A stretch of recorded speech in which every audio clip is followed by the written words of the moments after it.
आइए जानते हैं झारखंड के 25 बड़ी खबर को सिर्फ 10 मिनट्स में। पर अभी तक आपने इस चैनल को लाइक नहीं किया है तो लाइक कर दें और इस चैनल को सब्सक्राइब कर दें।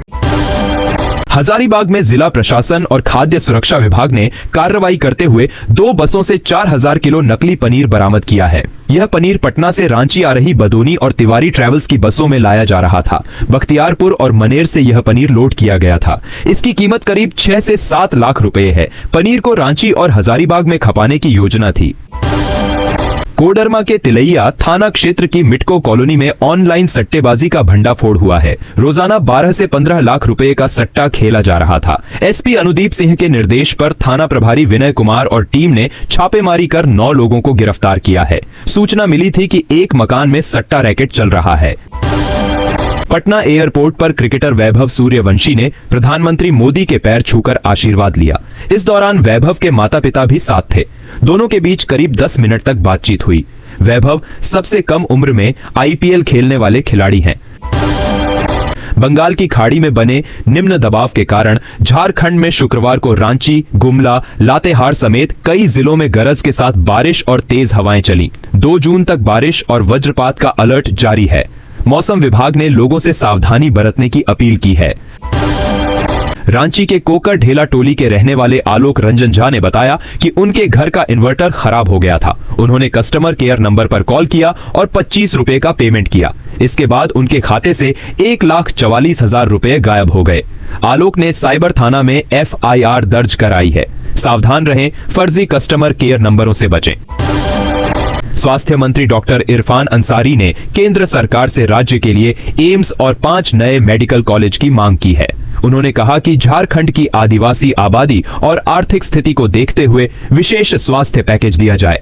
राज्य की 1170 पंचायतों में हेल्थ सब सेंटर SHC बनाए जाएंगे। मांग केंद्रीय स्वास्थ्य मंत्री JP नड्डा के साथ वर्चुअल मीटिंग के दौरान बात रखी गई।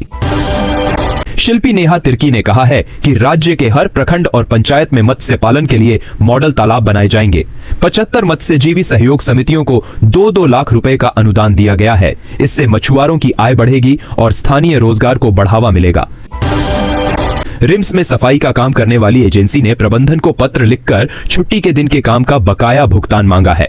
एजेंसी का कहना है कि जून 2022 से हर रविवार काम किया गया है, लेकिन पैसा नहीं मिला। अगर जल्द भुगतान नहीं हुआ तो सेवा प्रभावित हो सकती है।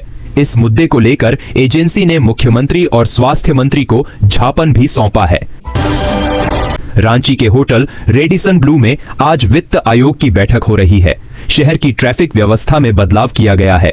सुबह 6 बजे से रात 10 बजे तक मालवाहक वाहनों का प्रवेश प्रतिबंधित रहेगा। बिरसा चौक से सुजाता तक ऑटो सेवाएं बंद रहेंगी। सुबह 9 से 12 और शाम 4 से 6 बजे तक भी खास पाबंदियां लागू रहेंगी।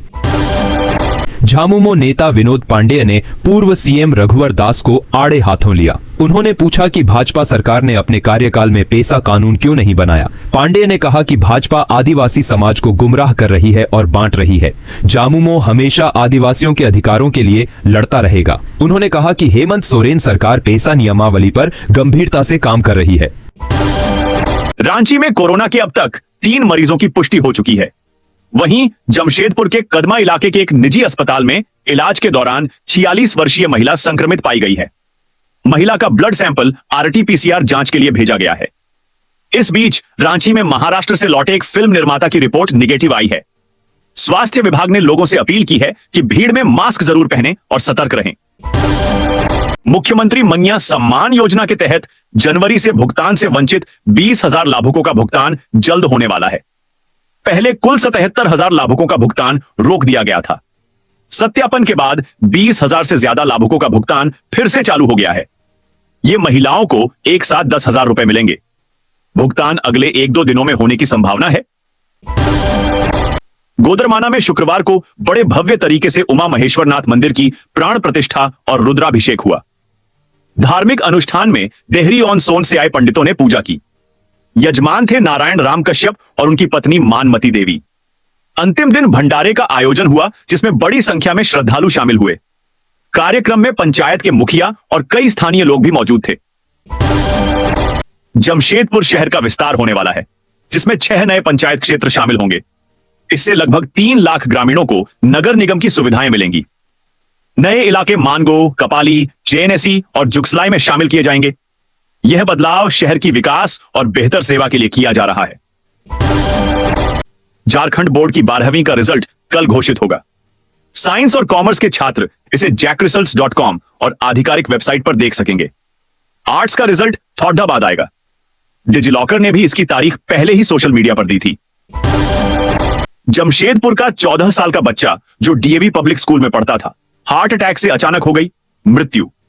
डॉक्टरों ने कहा कि इतनी छोटी उम्र में हार्ट अटैक होना बहुत ही दुर्लभ बात है। धनबाद के महोदय क्षेत्र की सिंगड़ा बस्ती में एटीएस और बंगाल पुलिस की संयुक्त कार्रवाई में एक अवैध गन फैक्ट्री पकड़ी गई। इस फैक्ट्री से करीब 3000 पिस्तौल बरामद किए गए हैं। पुलिस ने फैक्ट्री को बंद कर मामले की जांच शुरू कर दी है। झारखंड सरकार ने किसानों के लिए धान बीज पर 50% अनुदान देने का फैसला किया है। 4 नोडल केंद्रों पर किसान बीज को आधे दाम में खरीद सकेंगे।